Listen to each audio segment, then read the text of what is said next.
सिंधड़ीअ जो ही सकाफ़त जो ॾींहुं टोपी अजरक जो ॾींहुं दिसंबर जो पहिरियों आचर 3 दिसंबर एकता जे स्टेज तां मुंहिंजो आवाज़ तहां ताईं सोशल मीडिया ताईं प्रिंट मीडिया ताईं पूरी दुनिया ताईं सभिनि खे जेसि ताईं पहुचे थो तिन खे वरी वरी चवंदुसि सिंध जीए सिंध जीए सिंध जीए।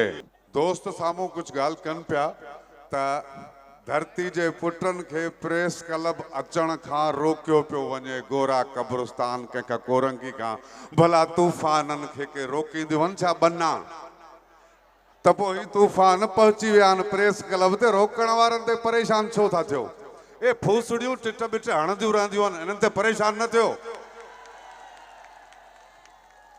अॼु पाण जेको गॾु थिया आहियूं अॼु सॼी दुनिया सिंध ॾे ॾिसे पई इते असांजो जशन भी आहे असां पंहिंजे टोपी पंहिंजी पग पंहिंजे अजरक जो ॾींहुं भी मल्हायूं पिया पंहिंजी सुञाणप खे दुनिया खे ॿुधायूं पिया पर यार क़ौमूं रुगो सुञाणप सां कोन बची सघंदियूं आहिनि ही ज़हन में रखो। ऐं स्पेशली नौजवाननि सां मुखातिब आहियां त क़ौमूं सिर्फ़ ऐं सिर्फ़ सुञाणप सां कोन बचंदियूं आहिनि क़ौमूं बचंदियूं आहिनि क़ौमूं हूंदियूं आहिनि जिन जी पंहिंजी धरती हुजे उन धरती जो तहफ़ुज़ हुजे क़ौमुनि धरतियुनि जूं जुग़राफ़ियाई हदूं हुजनि उन्हनि जुग़राफ़ियाई हदुनि जो तहफ़ुज़ हुजे क़ौमुनि जूं ॿोलियूं थींदियूं आहिनि उन्हनि ॿोलियुनि जो तहफ़ुज़ हुजे क़ौमुनि जा विरसा तारीख़ूं थींदियूं आहिनि उन्हनि जो तहफ़ुज़ हुजे। अचो त पाण खां पुछूं छा असांजूं जुग़राफ़ियाई हदूं महफ़ूज़ आहिनि छा असांजी धरती महफ़ूज़ आहे छा असांजी तारीख़ मज़बूत ऐं क़ाइमु आहे इहो ज़रूरु असांखे पुछणु खपे। असां टोपी अजरक छा असांजा वसीला छा असांजे धरती ते जेको धारियनि जो कब्ज़ो थिए पियो उहो असां केतिरो बचाए सघिया आहियूं पंहिंजी धरती हे सोचण जा लम्हा आहिनि। केतिरनि सालनि खां सिंध जो हर बाशऊर तबिको चवंदो रहियो आहे लुछंदो रहियो आहे लिखंदो रहियो आहे त धरती हीअ सिंध जेका आहे हीअ सिंध जेका हिन वक़्तु पाकिस्तान जो हिसो आहे हिकु सिंध जी पंहिंजी हैसियत आहे हीअ सिंध अकेली पाकिस्तान कोन्हे छो जितां अफ़गानी भगोड़ा KPK जा पंजाब जा इंडिया जा बर्मा जा बंगाल जा सभु सिंध खे पाकिस्तान सम्झी हिते अचनि पिया ऐं असांजे धरती ते वालार कनि पिया। अचो त पाण खां पुछूं त असां छा कयो आहे पंहिंजे धरती जे तहफ़ुज़ लाइ। क़ौमूं उहे ई बची सघंदियूं आहिनि जेके पंहिंजे वतन जो पंहिंजे देश जो पंहिंजे वसीलनि जो तहफ़ुज़ कंदियूं आहिनि। असां वरियनि खां चवंदा अचूं ख़ुसूसन अफ़गानी असांजे सिंध लाइ नासूर आहिनि असांजे सिंध लाइ कैंसर आहिनि छो जेकॾहिं सिंध खे कुझु हिसनि में विरायूं त 5 ज़िला उत्तर जा घोटकी शिकारपुर कशमोर कंदकोट लाड़काणो शहदादकोट कंबर इहे 5 ई ज़िला क़बाइली झेड़नि जे वर चढ़ियल आहिनि जिते जदीद तरीन हथियार असलो अचे थो जेको पाकिस्तान फौज वटि हुजे त हुजे न त सिंध पुलिस वटि कोन्हे। ॻाल्हि पे पाण कई त सिंध जे उत्तर जा 5 ज़िला जेके हथियार बंदनि जे हवाले आहिनि उहो सिंध में कारतूस बि कोन ठहंदो आहे। इहे हथियार असांखे अफ़गाननि KPK जे माण्हुनि ॾिना आहिनि असांजा 5 ज़िला उतां जी तालीम तबाह उतां जूं होताकूं तबाह उतां जो नौजवान अजमल जहिड़ो माण्हू शहीद थी थो वञे जेको ॿाहिरि मुल्क खे छॾे हिन सिंधी क़ौम खे पढ़ाइण थो अचे उनखे बि शहीद कयो वियो।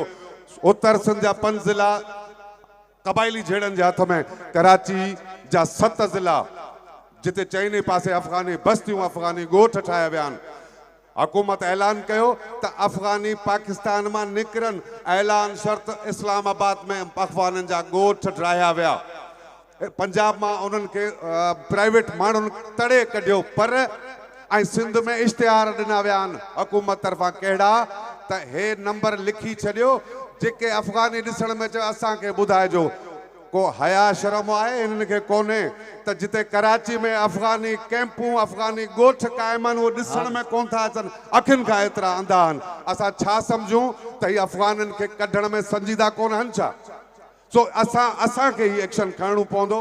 उन खां सवा का बि क़ौम 2 सूरतुनि में बची सघे थी न त नारायण श्याम जी सिटुनि वांगुरु त अला ईअं होए त हुई सिंध ऐं सिंध वारनि जी ॿोली सिर्फ़ु ॿिनि सूरतनि में हिकिड़ो तालीम जे मैदान में असांखे अॻिते अचणो पवंदो। नंबर 2 मुआशी सघ मुआशी मज़बूती सिंधी क़ौम जी लाज़मी आहे।